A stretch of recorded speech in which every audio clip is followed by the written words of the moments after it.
Episode 11. What do we have here? The angry episode. Episode 11 all of a sudden became angry. Like, why? I guess it's the glasses, right? You think it's the glasses? You think that it brings out the evil? Those glasses are kind of aggressive. I don't know. They I'm bring testing them out. They bring the aggressivity out of you. I thought they gave me kind of like Cyclops vibes, right? Like This show is about two friends who live over 1,000 miles apart, right? Just about I'd say over that's fair. 1,000 miles, over 1,000 miles apart. But we like to stay connected by sending each other random stuff. You never really know what you're gonna get. And today, I get to open up not one, but two boxes. We have a big one and we have a big smaller one. Which one do I open up first? That is the question. I'm gonna go with my gut instinct and open up this bad boy. Yo! Everyone, we're in for a doozy. Because what Mr. Noon has sent me, it's a twofer in a twofer! What the hell? Yo! I didn't see the other thing. This is going to be fun. Like a lot of people who have been born around the same age or the same years as High Noon and I, born in the 80s, I was. Noon born in like, who knows? The early 1900s. There you go. Dude, they call us all, anybody born in the 1900s is old. So that's it. We're all old. It is what it is. But we grew up in probably the best era, especially when it comes to video games. I have had a ton of consoles. All started back on the Intellivision. If y'all don't know what that is, look it up. That is taking them way back. My first console was an NES. And since then, I can proudly say I have never skipped a console. I have owned every single one. And right now, my heart is with Sony. I am a PlayStation guy. I can say it loud and proud.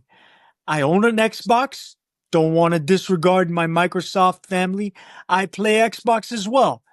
But the exclusives on PlayStation are next level. And this next figure is probably the reason why I converted back to PlayStation and I've never gone back since. Oof. This right here, folks, is the God of War. Kratos. I will tell you this much. I'm not even gonna, I'm sorry. I'm sorry. I have never owned a Kratos figure. I have always wanted one. I've never owned one. That is hard to believe because you have such an extensive collection. This is older Kratos. Grizzled Kratos. He's been through it, guys. Kratos. If you have never played the God of War series, it is one of the most incredible action adventure games that you can play. I could go on forever about this series. Kratos was once stripped of all his powers as the servant of Ares, the god of war, and built up everything to not only defeat him, but to go on and defeat other gods. He basically became the god killer. Yes. Isn't that what's his name? Gore the God Butcher? Gore the God Butcher, yeah. Gore the God Butcher, yeah. Fortunately, this figure doesn't have his Blades of Chaos, which are the ones that were strapped onto his forearms. But that's not an issue because he actually has his shield, which he does acquire in the new series. And he also has the axe, which serves such a huge purpose in the series. Initially, as a player of the game, and you know this because we've pretty much traveled the whole journey of this game together all these years, Yes, sir.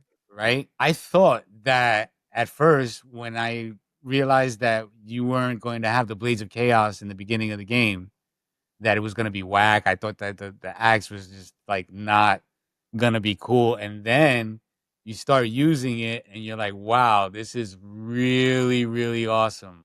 You know, nothing can replace your Blades of Chaos, but it's up there with it. You know what I'm saying? Like it's not a downgrade by any means. It's just on par with another legendary weapon that he gets to use.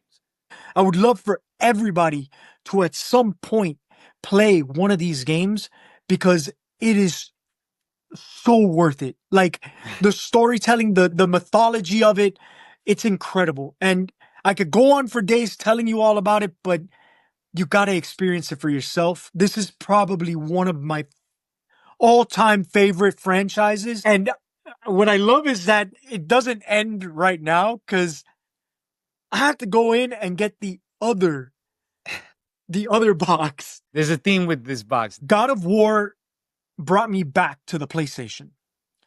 But there was one game that never let me truly leave because of the sheer emotion, the bond, and then later on becoming in life I became a father of a daughter.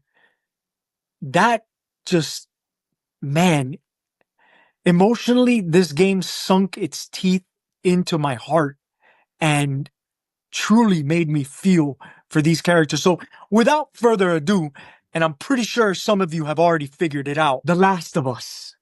This right here, this right here is, again, one of my top franchises. I can't agree with you more as far as like the placement of these video games as far as the list of all-time greats. These two video games definitely are top 5 of my favorite games ever played throughout all the years. These are some of the things that you and I have talked about constantly, nonstop. You got Joel and Ellie, both. All the accessories, backpacks, everything. Wow. Multiple hands to hold different weapons.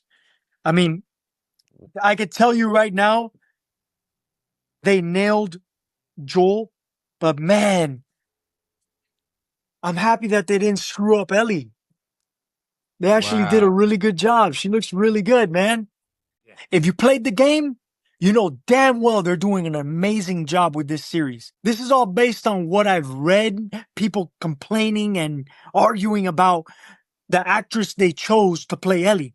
What I can tell you about the second season of the HBO adaptation of Last of Us, first of all, is excellent television. The acting, the production value, everything has been meticulously gathered to create the world that we're all familiar with. I mean, you look at some of the sets and you think that you're in the game. And yeah, it's always difficult to transfer a particular story from one media to the next.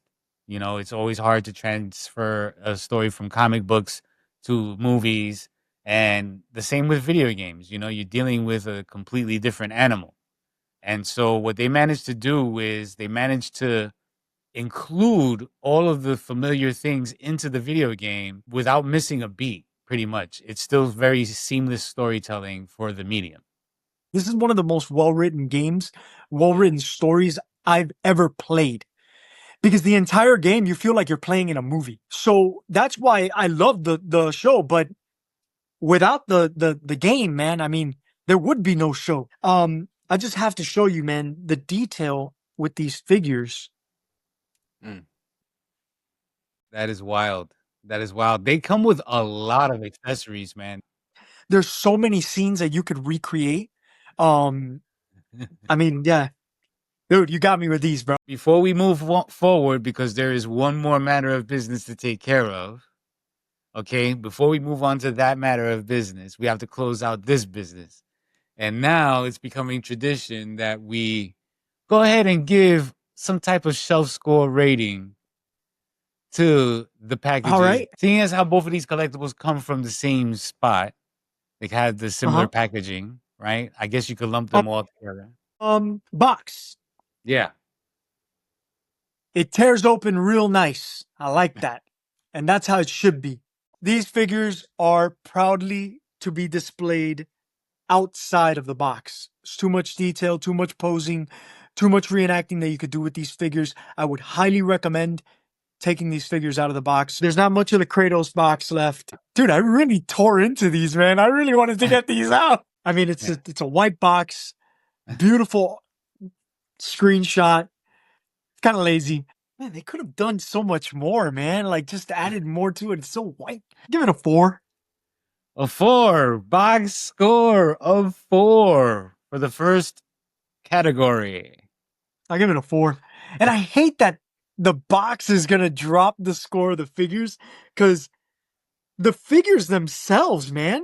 Whoa, I just noticed a detail. What happened? Joel's ab crunch, right? This Uh-huh. is like rubber. Oh, his So shirt. the His shirt is rubber. Nice. That's impressive. I like that. And you know what? Kratos is as well. His kilt, you see his armor? It's separate. Yeah. This is all based on the second rating, right? What are we rating it on? Second? Physicality. The backpacks have slots to put the different weapons. So Nice. you're not going to leave these weapons just laying around. They're going to be on your figure. So what score do you give the physicality? No, you know what it should be? It should be PHYSIQUALITY.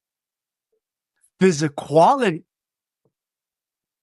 I like that. PHYSIQUALITY. So the PHYSIQUALITY of Kratos, Joel, and Ellie, I'm gonna give these a 9, man. Nice. I definitely have to give these a 9. The amount of articulation on these figures, they're solid. Definitely posable. Don't need a base to stand up. 9. 9. Very cool. All right. And to round it up, overall joy 10. of the mere existence of these figures. 10. I don't gotta think about this, man. These are my favorite games. 2 of my top 5 favorite games, favorite franchises of all time. You got them right here, man. According to my calculations, the total score of these two figures is 7.6. Yeah, 7.6. Listen, I'm not going to accept a 7.6 overall score for this. There's absolutely no way because I value these a lot more. And just because the packaging dropped down the score doesn't mean that these figures aren't badass. So I want to give these an 8.5. They don't deserve a 7.6. 8.5 on these two figures. Well, 3 Override. technically. This is a first override. Wow. I wasn't gonna accept it. I wasn't gonna 8.5. accept it, man. 8.5 it is, man. 8.5 it is. You heard it from the man himself. But we're not done. We Nope. still have one more box. Hit you with a triple whammy. Now let's see what's up. This is my favorite part, the pre-unboxing. Yo, you did it again, bro. You did it again, bro. See, a few weeks back, Mr. Noon, he said, if you guys tuned in to the Turtles episode, go back and watch that one. It was a great episode. But now, there was something in another episode that should have had a companion, and he decided to leave it for episode 11, and I couldn't be happier. Because again, guys, we're revisiting family. We have Mr. Dominic Toretto's, oh man, what is this? A 1970 Dodge Charger. This is the one from Fast and Furious. I have to give, some props to the packaging because unlike the PlayStation figures, this can stay in the packaging. You could use this to display, and then you could also use it to stack, side by side, up and down, however you like it. But, it's even got the Nas inside. Well, no, actually, I'm sorry. I take that back. That's not Nas. It's not Nas, guys. It's not Nas. I'm sorry. It's a fire extinguisher. Right. And this car, wow, man, look at this. It's got the roll cage, the reinforced doors on the inside. Right Beautiful. there. Yeah. Oh man, look at that. Such a Wow. beautiful, beautiful model car. I can't wait to pose this one up right next to Paul Walker's Skyline, which by the way, shout out to my friends who wanted to decide to correct me. It is a Nissan Skyline R34. Did I get that right? So let's see. Can we pop the hood? No, no hood popping. Because, I mean, quite frankly, there's not much to hide when there's the blowers coming out the top of the hood. Incredible. But the trunk does open. And guess what? We do have the NOS back there. Look at that. Before we go any further, you have to deliver the Toretto line, man. You have to give us a quote. You have to give us a quote. Jesus Christ, man. You're putting me on the spot. Always putting me on the spot with the quote. Every racer knows. It doesn't matter if you win by an inch or a mile. A win is a win. Let's go. Well then, sir, I guess there's nothing left to be said but the shelf score. For the shelf score for Mr. Toretto's. What was it again? What kind of car was it again? A 1970 Dodge Charger. Yes. Presentation score. What are you getting it? 1 to 10. Yeah, I would give it a solid 7. 7 is a good score for this because, you know, I personally, as we do on this show, we enjoy taking things out of the box, but it could look real nice on a shelf within the box. So I'll give it a 7. 7 give it a on 7. presentation. Okay, all right. So what about the physicality of it? The physicality of it. I mean, the hood doesn't open. Hey! I just bumped it up 1 whole point. Yeah, man, you really can't go wrong. I mean, the car down to the details, you know, even the headlights, you know, they're not putting any stickers on this car. And that's actually what I like. Although the interior could have maybe been a little bit more detailed, it still showcases the roll cage on the inside, you know, like the metal panels or whatnot. The NOS in the back. Definitely a Little plus. details like that. I love to see little details like that because when you put it up on display, I like to take these cars down and just start looking at them and stuff. So, I'm gonna give it a 9. 9 for the physicality. Nice. Nice. Okay. Physicality is a 9. And so the final score, the happy score. How happy does this make you? Well, as I had mentioned previously, Paul Walker, I always thought was much more iconic than Vin Diesel's, you know, Toretto. Yeah. But because this vehicle has to go right next to this vehicle on my shelf, immediately this vehicle gets a higher score.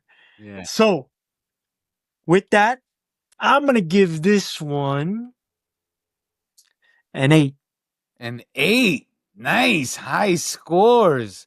So, overall rating, a 7, a 9, and an 8 brings us a total average of a solid 8.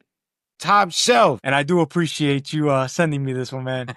This was a good one. Brian Skyline was looking a little naked up there. What good is a race car, if there's no other car to race? That's a good point, man. Yeah, you're right. Good point. Well, I'll tell you this much, man. This was a big episode, man. You went all out. Not only was it a twofer, but it was like a twofer within a twofer to attach to something from a previous episode. So yeah, man, I can't math right now. There's layers. I can't math right now. There's layers to It's this just- whole thing. Yo, man. Hey, thank you so much, Noon. Oh, as always, man, I really do appreciate this, bro. Brother, This is really cool. enjoy, man. Enjoy. Thank you to everybody that is tuning in and watching.